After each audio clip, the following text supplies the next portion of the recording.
கொல்லி மலை எல்லையிலே கோவில் கொண்ட கருப்பையா ஐயனி உச்சி மலை எல்லையிலே ஓங்காரமாய் அமர்ந்தவர் பனி பச்சை மலை எல்லையிலே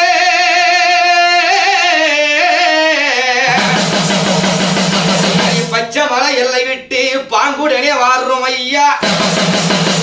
ஐயனி சந்தன கருப்பையா சாய்ந்தாடி வாரும் ஐயா ஐயானி வேட்டை கருப்பையா நீ விளையாடி வாரும் ஐயா முத்து கருப்பையா நீ மூர்க்கமுடன் வாரும் ஐயா